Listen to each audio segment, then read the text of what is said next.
New Thought Media Network. We are a global broadcast network of positive music, media, and entertainment, inspiring humanity's evolution along the journey of enlightenment and creating a world of love, peace, empowerment, and prosperity for all. New Thought Media Network. Positively inspiring.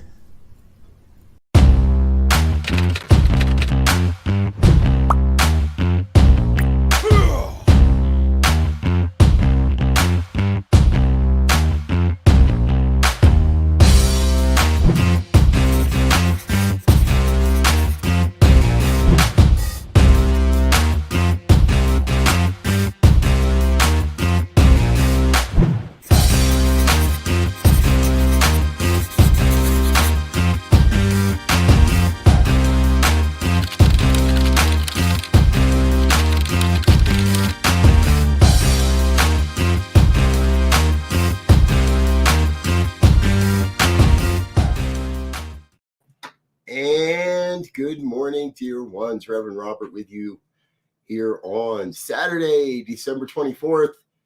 If you celebrate Christmas, it's Christmas Eve. If you don't, well, it's still Christmas Eve.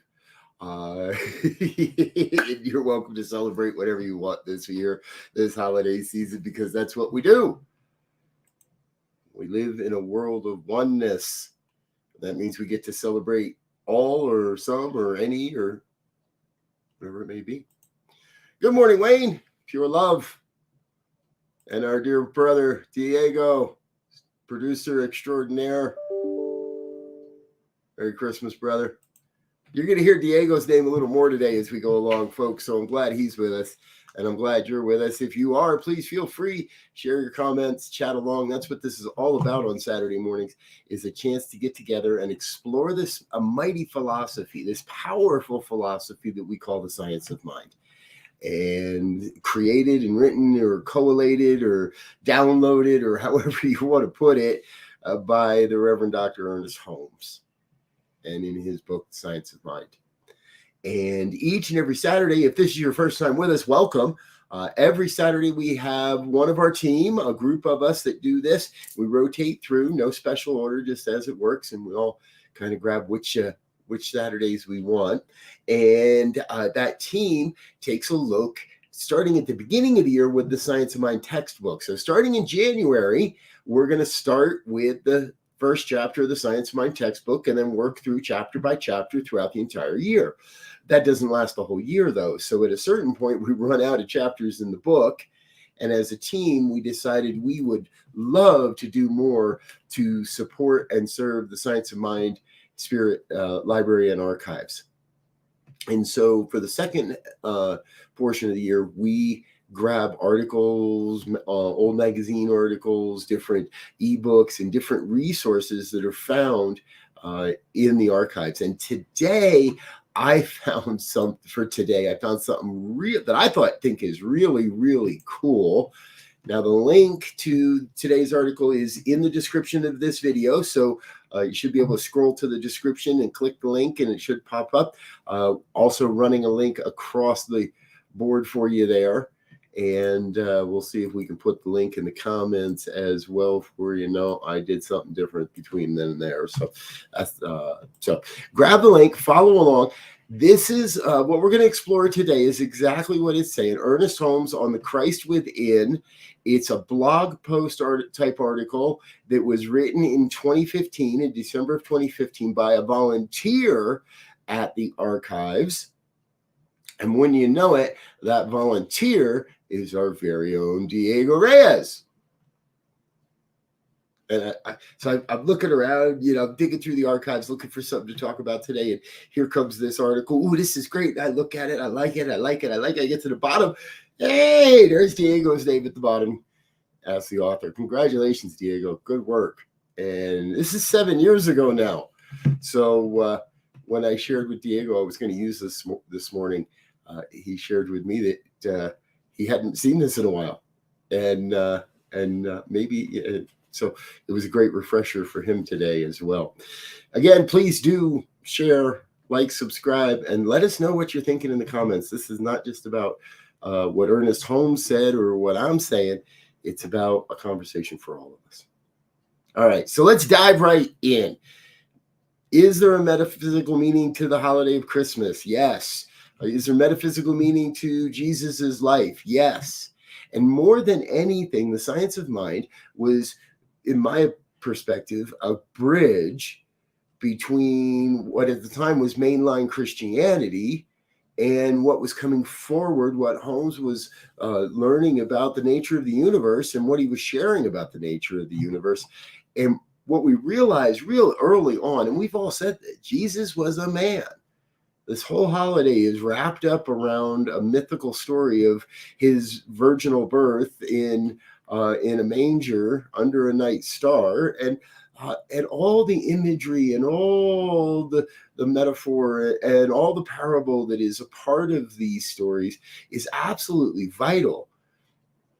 And what Holmes had a tendency to do was to focus in a little bit more in his writings. And this is over the years. Our first few quotes we're going to use today came from earlier writings by Holmes.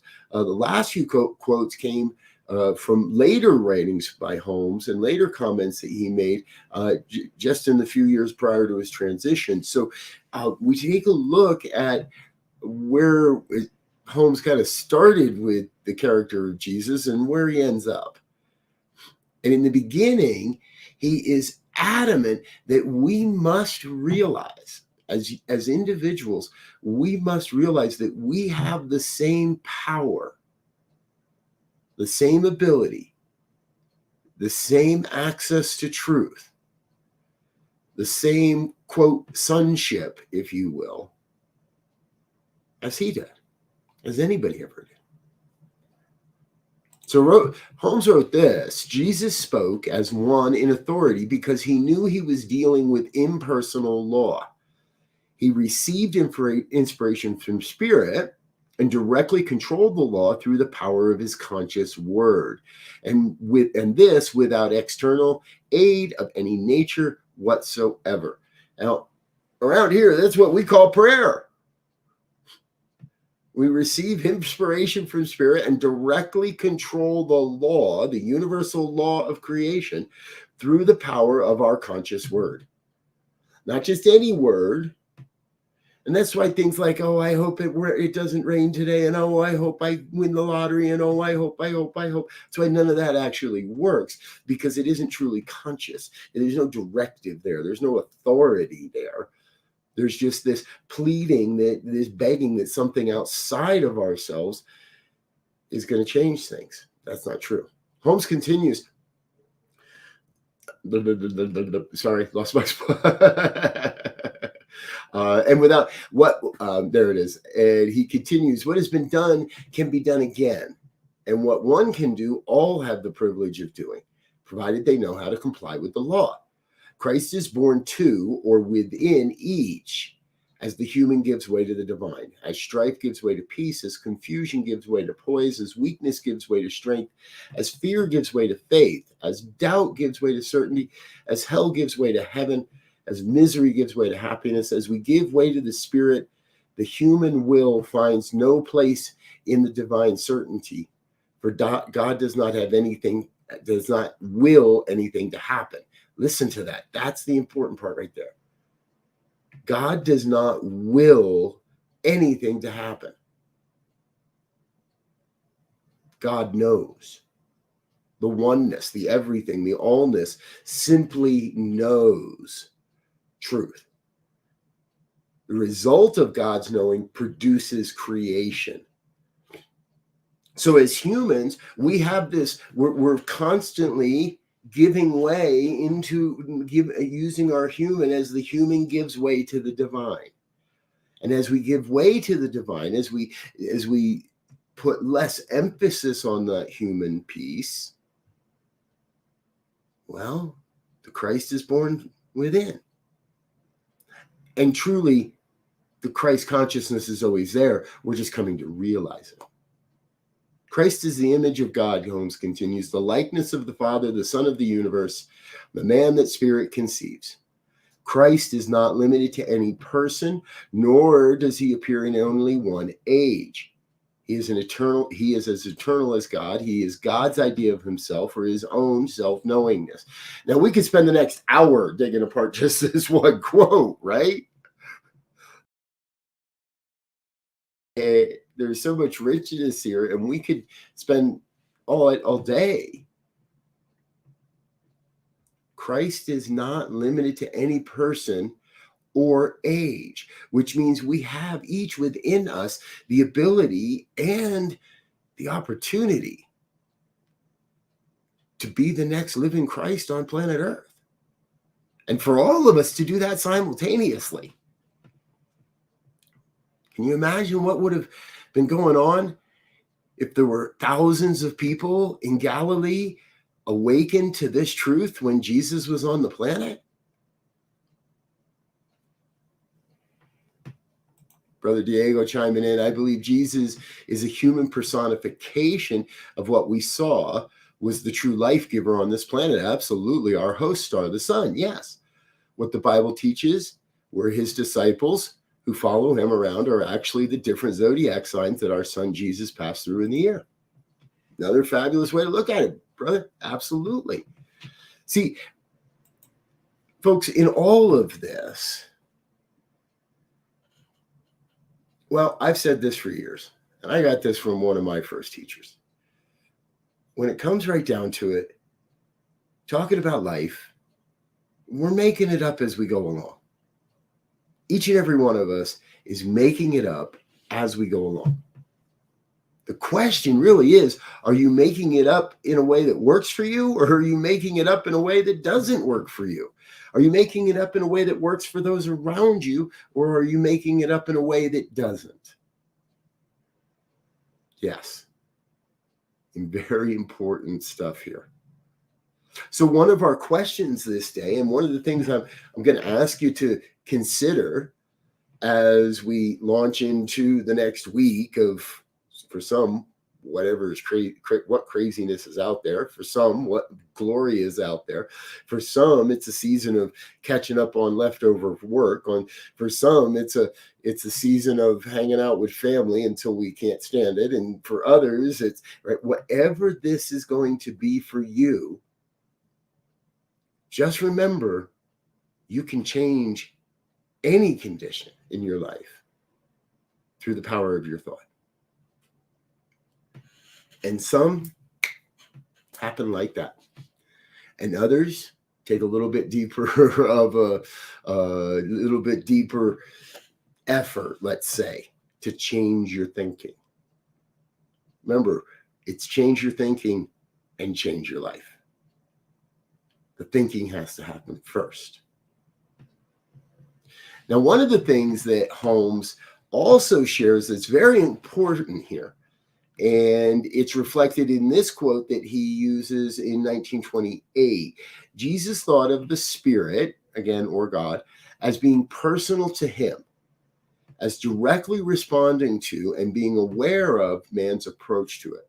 And Holmes uses some older language here. I will try to update that to more gender-inclusive, gender-neutral language as we go. Jesus thought of the Spirit as being personal to himself, as directly responding to and being aware of one's approach to it. He located God in the kingdom of heaven within himself. Is your God a personal God? Do you make God personal to you? Are you creating God in your image and likeness? Not your facial image and likeness, in the image and the likeness that you hold. Meaning, is your God a vindictive, aggressive, punishing, type of God, or is your God a loving, kind, compassionate type of God? The kingdom of heaven really is located within ourselves, because it's within ourselves that we decide whether we want to have a good life or not so good life. This idea, Holmes continues, this was a different concept from that of the teachers who had preceded him, and quite different from that of most of those who followed him. Everybody before Jesus put the power outside. They philosophized. Where did this power live? Where did God live? In the heavens. Where did the antithesis of God live? At the center of the earth in hell. See, and Holmes continues, nearly all taught that God was a mandatory power sitting somewhere in the vastness of space, governing the world with a rod of iron and a rule of law. Jesus is that first known entity, person, human that we know that said, wait a minute, God is my own soul. And so complete was his realization that he was unable to find a place where the being of Jesus began and God let off, and where the being God began and Jesus ceased. So this is our next challenge. Ask yourself, where do I begin and God ends? And where does God end and I begin?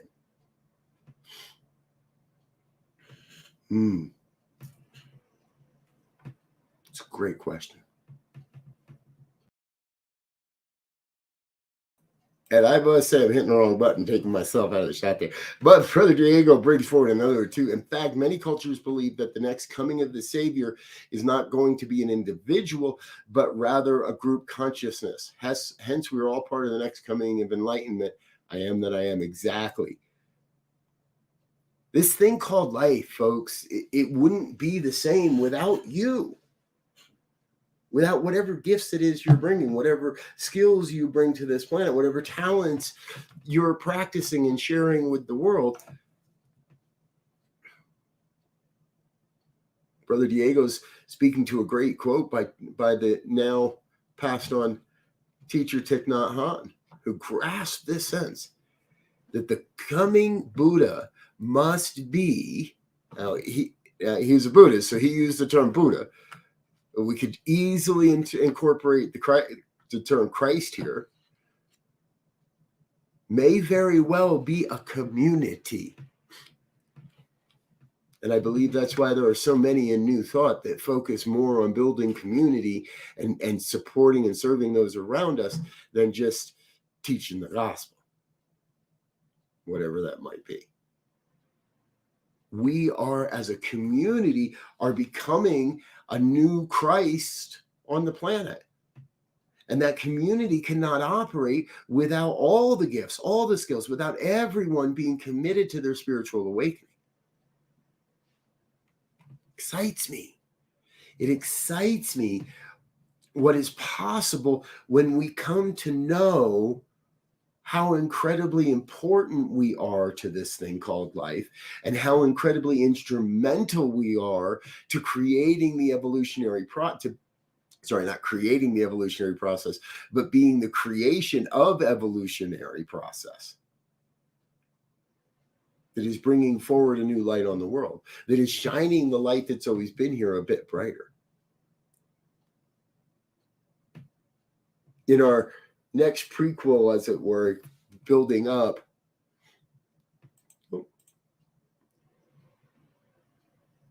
Holmes also wrote, Christ the perfect man is developed within us through the realization and revelation of the self to the self.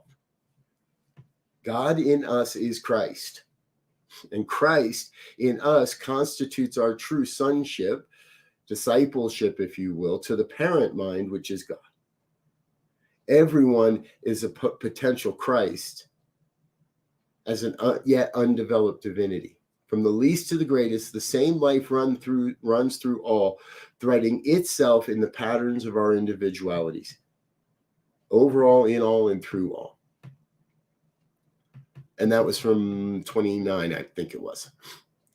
So what we see when we study Holmes, and here's one of the things I find. When you're new to this and you're just kind of getting into it, you walk into a New Thought community and they start sharing these ideas. They're wonderful and they're great. And we start to cherry pick, if you will, the place where we start and where we enter into our relationship. I believe that is great. It has to happen. You got to walk through the door some way, someday, sometime. But once you get inside this philosophy, once we start to really study this, live this, practice this stuff, then it all really comes alive. And we start to see that there are these common themes and common threads that Holmes uses. And at first, we have to come to that realization. There's an old saying, a good preacher preaches the same message till the congregation demonstrates that message. That's why ministers joke that we say the same thing 52 different ways every year. Every Sunday, we say the same thing. We just say it a different way. And we do that for 52 years.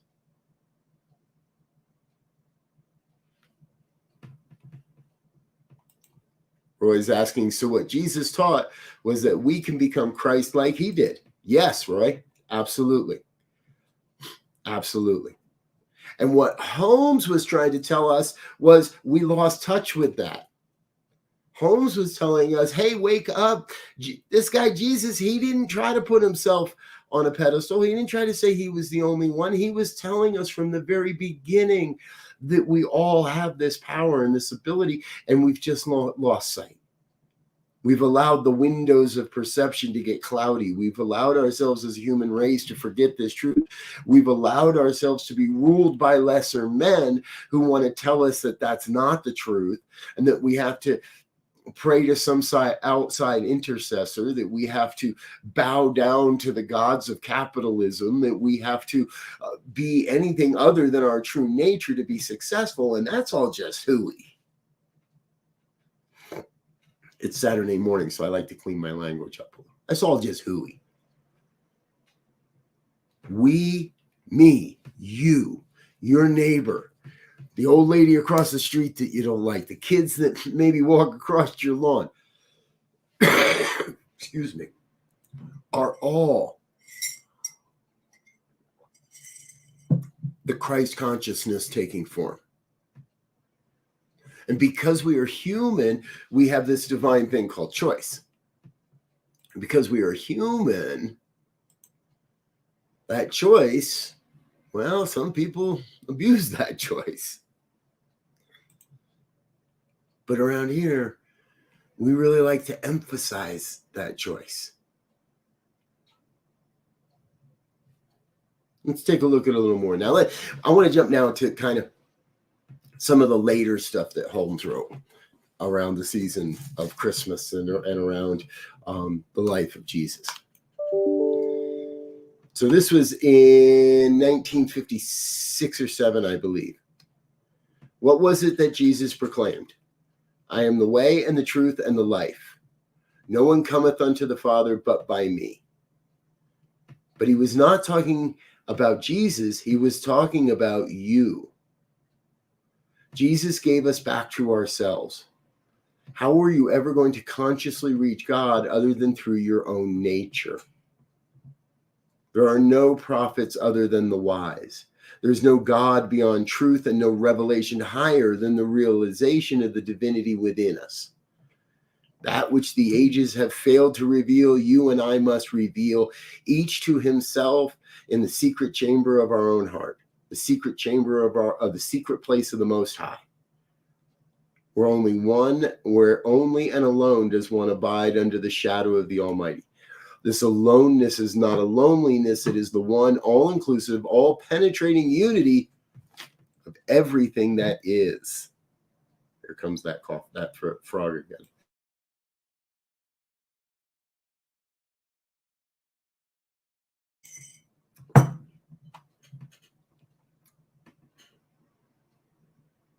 How are you ever going to consciously reach God other than through your own nature? And see, this is, in my opinion, this is where mainstream churches fall down flat.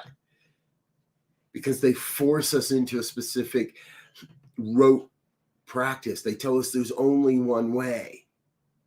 Now, here in New Thought, we have our sacred practices as well, if you will. We teach spiritual mind treatment. We teach a very specific 5-step treatment, but then there's other communities that teach 7-step treatment and 3-step treatment. And what we teach in treatment is not necessarily the form, but how to transcend the form. We teach the form so it makes sense, but once we understand the form, we have the freedom to transcend that form.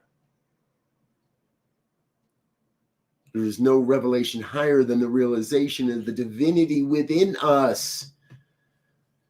When we come to realize that, when we come to break forth from the molds and the forms and step into that livingness, where we are each the living divine Christ made manifest. But I can't do that for you. I really wish I could, folks. I truly wish that I could create a class that awakened you to your own divinity like that in week 1, and then week 2, 3, and 4, we just practice it. You are the only one that can reveal to yourself the nature of your divinity, and you can only do that with yourself in the chamber of your heart, in the secret place of the Most High, in that place where you talk to God. And yes, we can talk to God at any time, at any point. You have within you that direct access to divine wisdom, to ultimate knowledge, to the absolute truth. Just sit down. Sit on that cushion. Find that secret place of the Most High within yourself. And I guarantee you, your Christ nature, the truth of who you are, must reveal itself. You with me? Give a shout out in the comments if you're with me. Where, and here comes the tough question, where are you denying your truth, your nature? Where in your life are you pretending to be something you're not? This is different than evolution. This is different than awakening. I think of folks who make different, who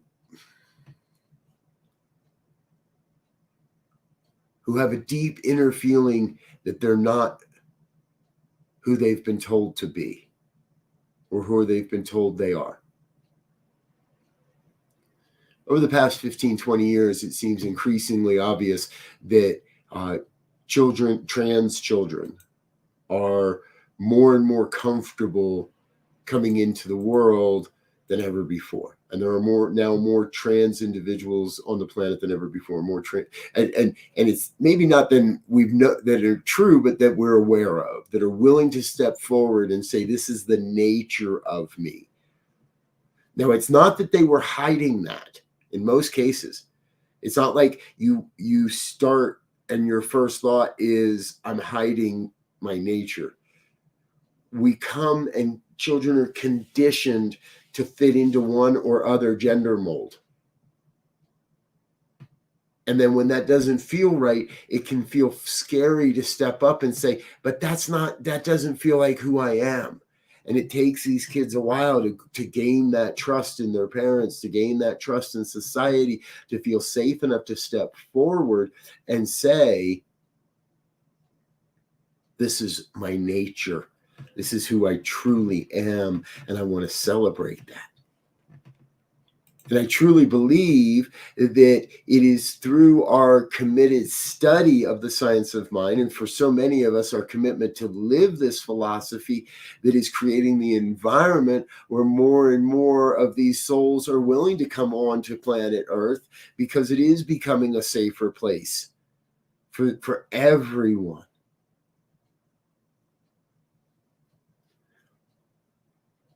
As a little aside, I might butcher this, but I was shared a story of a man who is visited by an alien. And in this story, the alien and the earthling are having this conversation, and it comes around to religion because the aliens have been watching us. And it comes around to religion, and at one point the alien speaks to, yes, isn't Jesus wonderful? We are so looking forward to his next visit. And the earthling's a little confused and doesn't quite understand. What do you mean his next visit? And the alien says, well, it's a big universe out there. And Jesus is a pretty big character and a pretty big guy. And he doesn't stop by all the time. But when he stops by our planet, every couple of years or so, he drops by for a visit and reminds all of us of our divinity and of our nature to create. And the earthling says, wait a minute. He visits every other couple of years or so. And the alien says, well, yeah. And we shower him with chocolates and this and that and the other thing. And the guy says, but Jesus has never come back here. He was only here once. And the alien looks confused. He says, he was only here once. What'd you guys do? Crucify him or something? See, folks, when we embrace our true nature, then we can utilize our true nature. But if we want to take our true nature and hang it on a cross, but not live it, if we want to take this truth and hang it on a plaque, but not speak it, it doesn't work. Again, later in his life, Holmes continues in his own evolution and his own continuing way of teaching these truths year after year after year until the congregation demonstrates. So I think this one was in 56 or 7 also. He wrote this month we celebrate the birth of him who we think to have been the greatest spiritual genius who ever lived. We think to be the greatest spiritual genius that ever lived until that moment. Where you have that potential to be even greater. And so he says, and I would like to discuss what this man said and taught and what its relationship might be to our everyday living. At the time of Jesus, what we now call the Christmas religion, the Christian religion, had not yet been started. I think many know this. Jesus was a Jew following the line of the Jewish tradition. But he brought to it something which was new, the value of the individual life and the relationship of the individual to the universal or man to God. Jesus taught 2 great universal truths. One, that we are surrounded by a divine presence, which presses against us everywhere. And the other, that we are surrounded by a universal law of intelligence, which is creative. It is done unto us as we believe. No other person before or since has ever been so specific about this. I think Holmes was pretty specific about it. To be truthful. The love and the law. Divine presence and the universal law. No other person before or since has ever been so specific about this.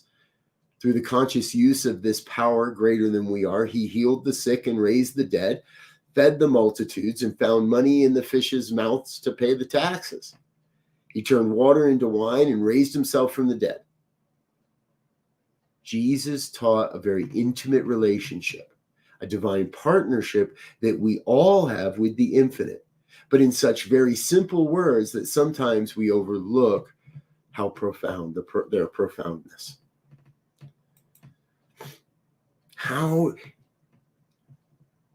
And I could sit here and regale you with hours of stories of how this stuff really does work. How we raise ourselves from the dead, both physically, literally, and metaphorically. But we have to be willing to consciously use the power Not just believe in it, but use it, wield it. Stop waiting for permission. Stop waiting for someone to come along and give you a golden key or tell you it's okay to write your book or tell you it's okay to make your movie. Stop all of that and use the power within yourself to create. That is what we are. Reverend Dr. Tracy, I'm going to say it. I keep saying it, Tracy. Dr. Tracy Brown, I keep wanting to put that Reverend in front. Dr. Tracy Brown adds, living the principles of the science of mind absolutely leads to living in alignment with one's true nature. It is a constantly evolving process for me. Yes, thank you, Tracy. It is a constantly evolving process for all of us.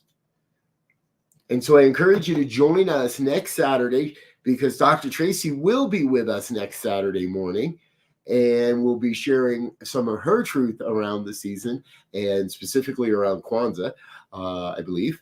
I think that's what the notes say. But join us next Saturday as well because these are the kind of conversations we get to have. The Christmas religion, the Christian religion, may have been a slip of the tongue, but that would make for a great conversation, something to contemplate. Yes. Christmas and Christians, they do go together.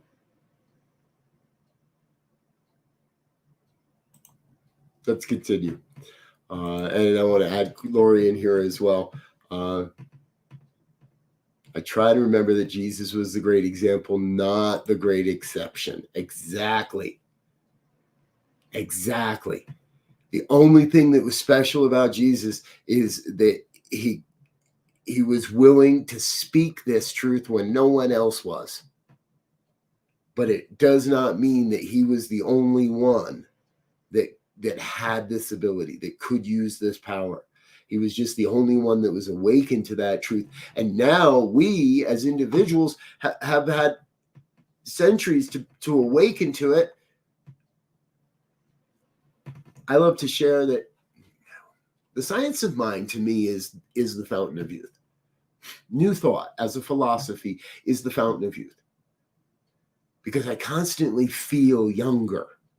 Every time I go to this well, I feel refreshed. Every time I go to the well of new thought and to infuse me, to inspire me, to feed my spiritual experience, I come away feeling more revived, more energetic, more excited, more aligned, more in tune, happier, younger.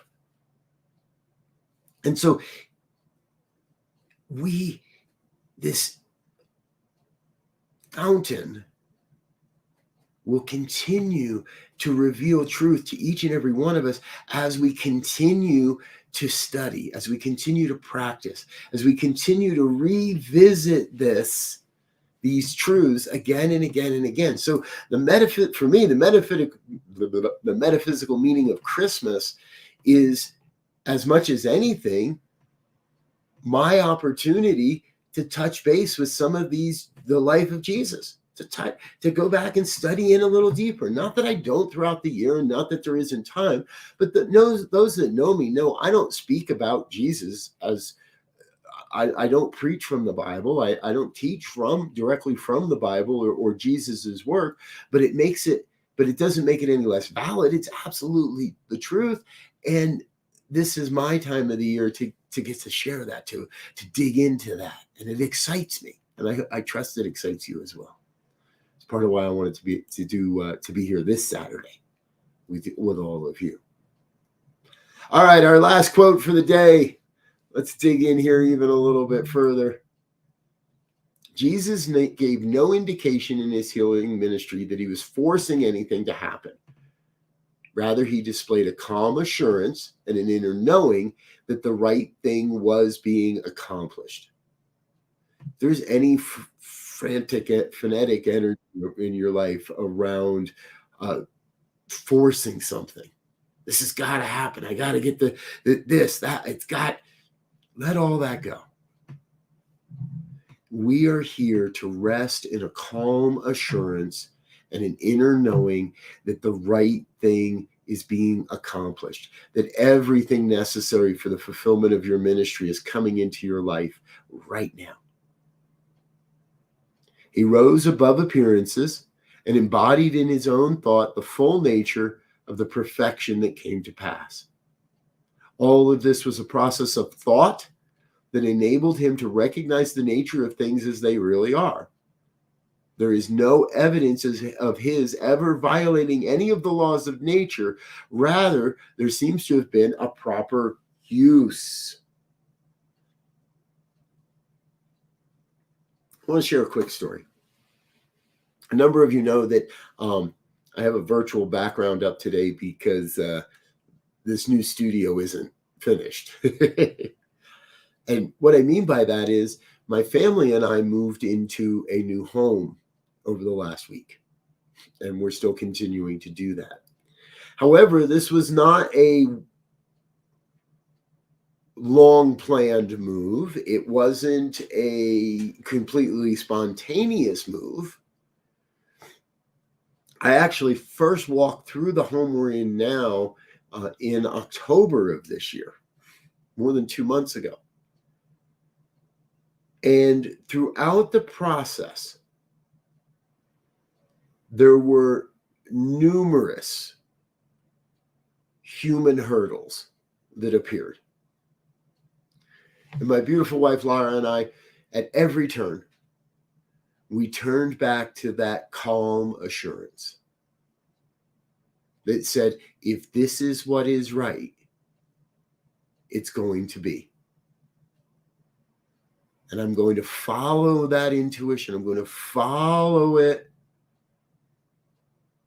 until it leads to a definitive yes or a definitive no. Either one. And if the deal falls through, cool. If the deal doesn't fall through, okay. Whatever it might be, that's what's up. Now, the end result is it happened. And we're not the only players. And this is the important part, right? We're not the only player. So there is also that quiet assurance that says, when I see someone acting from fear, when I encounter someone acting from a sense of disbelief, when I have someone when I'm interacting with someone, I must remember quietly, calmly, with a deep, deep sense of inner assurance that success is guaranteed, whatever it may look like. And transcend their disbelief. And it's easy to say, I'm more powerful. But it isn't that I'm more powerful. It's that the law is more powerful. And the belief in the nature, the belief in the truth, the belief in the perfection must outweigh the belief in fear, uncertainty, and doubt. You know, I learned a new term this week. Comes from the crypto world. Maybe you've heard of it. Maybe you haven't. It's FUD. F-U-D. FUD. Means fear, uncertainty, and doubt. And if you look around, maybe there's somebody in your family that is a fudster. Maybe there's somebody at your workplace that loves to spread the FUD, fear, uncertainty, and doubt. But we are above that. We have that power, and we now have that knowledge. Once we have that knowledge, we cannot deny it.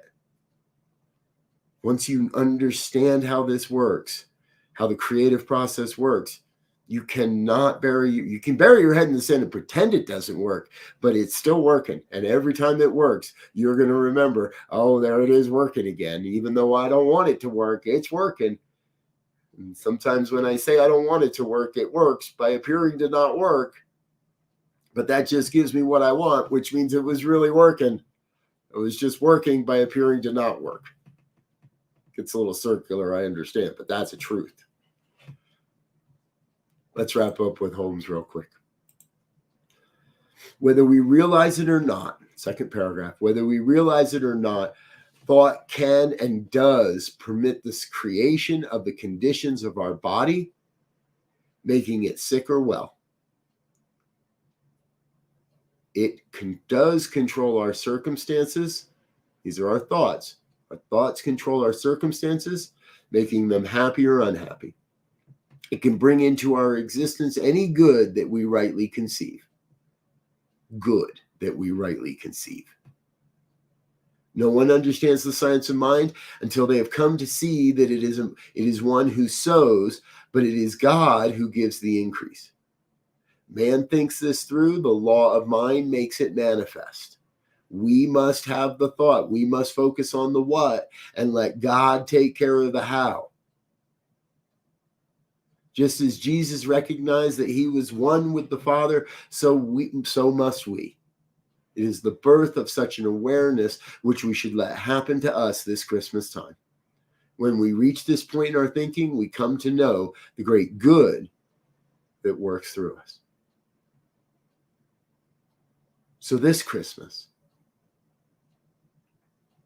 let Christ be born in you. Let Christ be reborn in you. And let us remember that we're not celebrating the birth of Jesus as much as we are celebrating the birth of the Christ within, the Christ awareness of the Christ consciousness that we are. Now, I don't know about you folks. I'm not here to spread the FUD. But when I look out into the world, there are things that don't feel aligned. There are things that seem unnatural. There are things that seem that to me want to be much, much different. And so I must be the Christ consciousness that looks beyond those conditions, that can see the multitudes being fed where there appears to be only limited supply, where I can see all the miracles and recognize that the miracles are happening in every moment and in countless ways, as my life and as your life. And so tonight is a night of labor.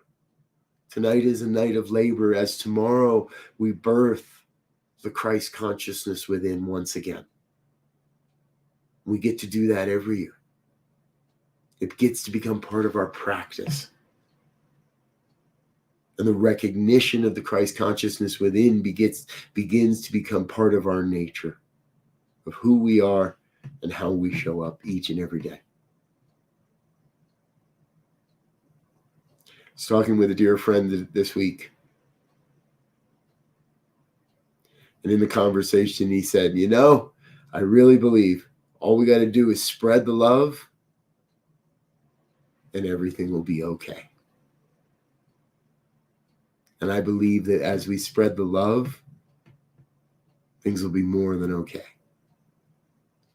There is a great reservoir of love. There is a great unlimited source of love on this planet. And if we harness the power of love, well, then the world will know peace.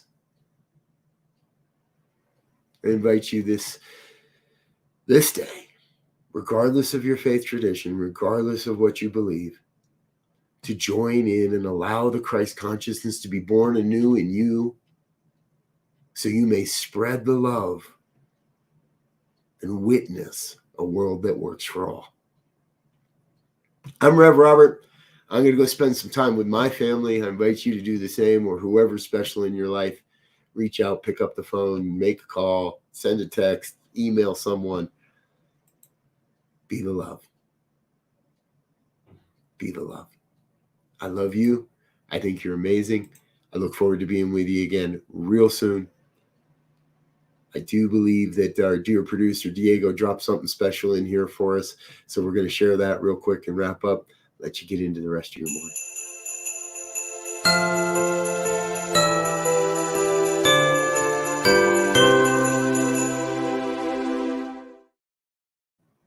Nope. Okay, I guess that wasn't what I was supposed to be.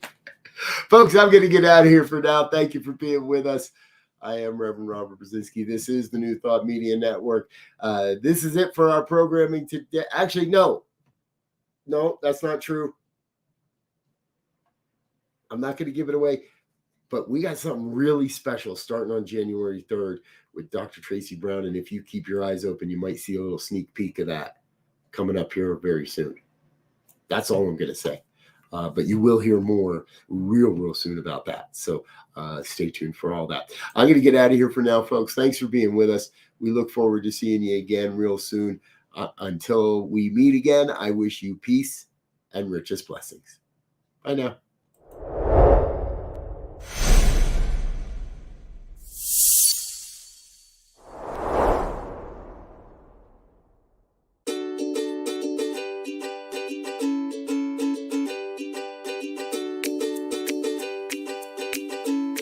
Thank you, Center for Spiritual Living Denver, for your continued support. Thank you, Center for Spiritual Living Midtown Atlanta, for your monthly contribution. Thank you, Center for Spiritual Living North Jersey, for your monthly contribution. And please help us welcome Om Center for Spiritual Living in La Mesa, California. Thank you for your monthly donation. Thank you, Center for Spiritual Living Seattle, for your most generous donation. And a special thanks to Hefferlin Foundation for your generous technology grant.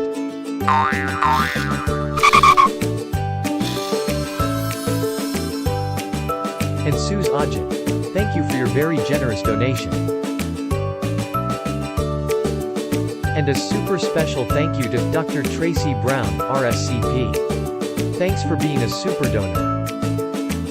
And a big shout out to all our committed donors.